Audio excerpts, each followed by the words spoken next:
హరి ఓం. సంస్కృత భాష తేలికగా అర్థమవడానికి, ఆ భాషపై కొంత పట్టు రావడానికి ఏదో విధంగా నిత్యము వినడం కానీ చదవడం కానీ ఎంతో అవసరం. ఎందుకంటే ఎప్పుడైతే సంస్కృత పదాలపై పరిజ్ఞానం కలుగుతుందో అప్పుడే భాష అర్థమవడం సులువవుతుంది. ఆంగ్ల భాష తేలికగా అర్థమవడానికి ప్రతిరోజు కొన్ని కొత్త పదాలు నేర్చుకోమని ఎలాగో చెప్తారో, అంటే వొకాబులరీ నేర్చుకోమని అంటారు కదా, అదేవిధంగా సంస్కృత భాషకు సంబంధించి కూడా కొత్త పదాలు వింటూ నేర్చుకోవడం చేస్తూ ఉండాలి. అందులో భాగంగా ఒక అంశంపై ఒక చిన్న గద్య భాగాన్ని చదవడం జరుగుతుంది.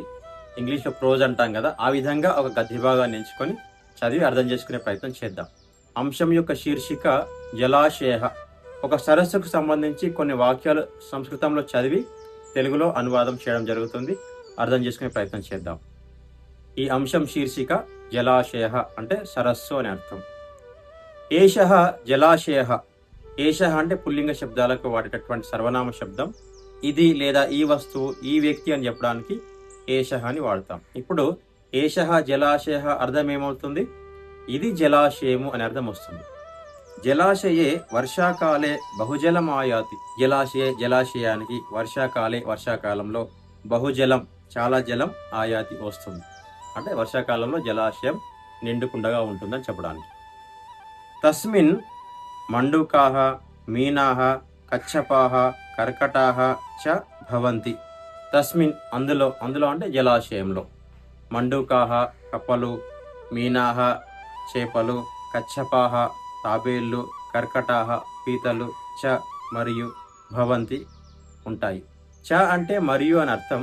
తెలుగులో మరియు ఎప్పుడు వస్తుంది? చివరి పదం కంటే ముందు. ఉదాహరణకి కప్పలు, చేపలు, తాబేళ్లు మరియు పీతలు అంటాం.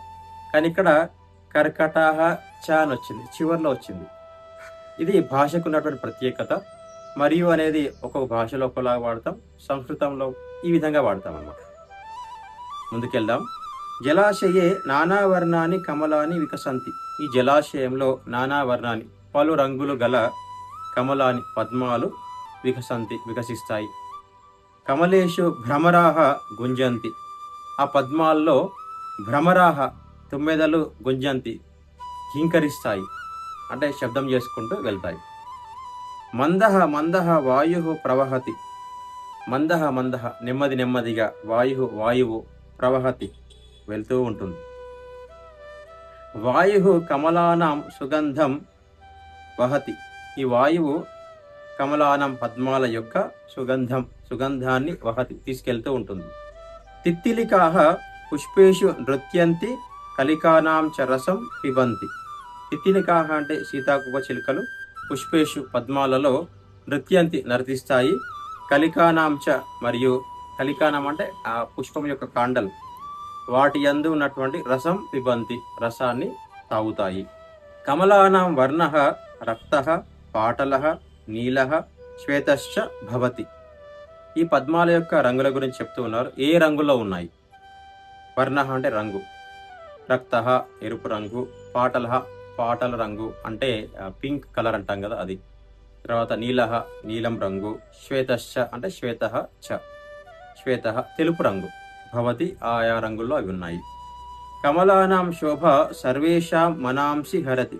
కమలానాం శోభ ఆ పద్మాల యొక్క అందం సర్వేషాం అందరి యొక్క మనాంసి హరతి మనస్సులను హరిస్తూ ఉందట. లక్ష్మీదేవ్యాః ఆసనం అపి కమలం ఏవ అస్తి.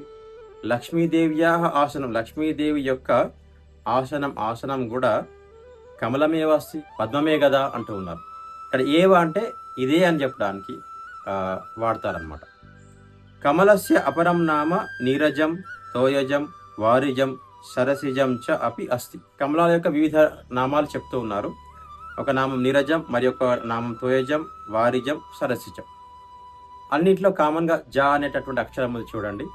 ఏ పదానికైతే చివరిలో జ జోడిస్తామో అప్పుడు ఆ అర్థం ఏమొస్తుందంటే దీని నుంచి పుట్టినటువంటిది, దీని నుంచి జన్మించినటువంటిది అని అర్థం వస్తుంది. ఉదాహరణకి నీరజం, నీరజ, నీర అంటే నీళ్లు, జ అంటే పుట్టినటువంటిది, నీటి నుంచి పుట్టినటువంటిది అంటే కమలం అని అర్థం వస్తుంది. తర్వాత తోయజం, తోయం నుంచి పుట్టినటువంటిది, ఇక తోయం అన్నా నీరే, అర్థం ఏంటి? మళ్ళీ పద్మమే. వారిజం, వారి అన్న నీళ్ళే, పద్మం అనే అర్థం వస్తుంది. సరసిజం, సరస్సు నుంచి జన్మించినటువంటిది ఏంటి? పద్మమే లేదా కమలమే. ఈ పదాలన్నీ కూడా కమలానికి ఉన్నటువంటి వివిధ నామాల్ని చెప్తూ ఉన్నాయన్నమాట. ఈ విధంగా జలాశయం గురించి సంస్కృతంలో కొన్ని వాక్యాలు చదివాము. తెలుగు అనువాదం లేకుండా మళ్ళీ ఒకసారి చదివే ప్రయత్నం చేయండి. ప్రతిరోజు కొన్ని కొత్త పదాలు మనం నేర్చుకుంటే కనుక ఆ భాష పైన ఆ పట్టు వస్తుంది, తేలికగా అర్థమవుతుంది. సంస్కృతంలో ఏదైనా శ్లోకాలు చదివినప్పుడు కానీ, ఏవైనా విషయాలు విన్నప్పుడు కానీ తేలికగా అర్థమయ్యే అవకాశం ఉంటుంది. ధన్యవాదాలు. హరి ఓం.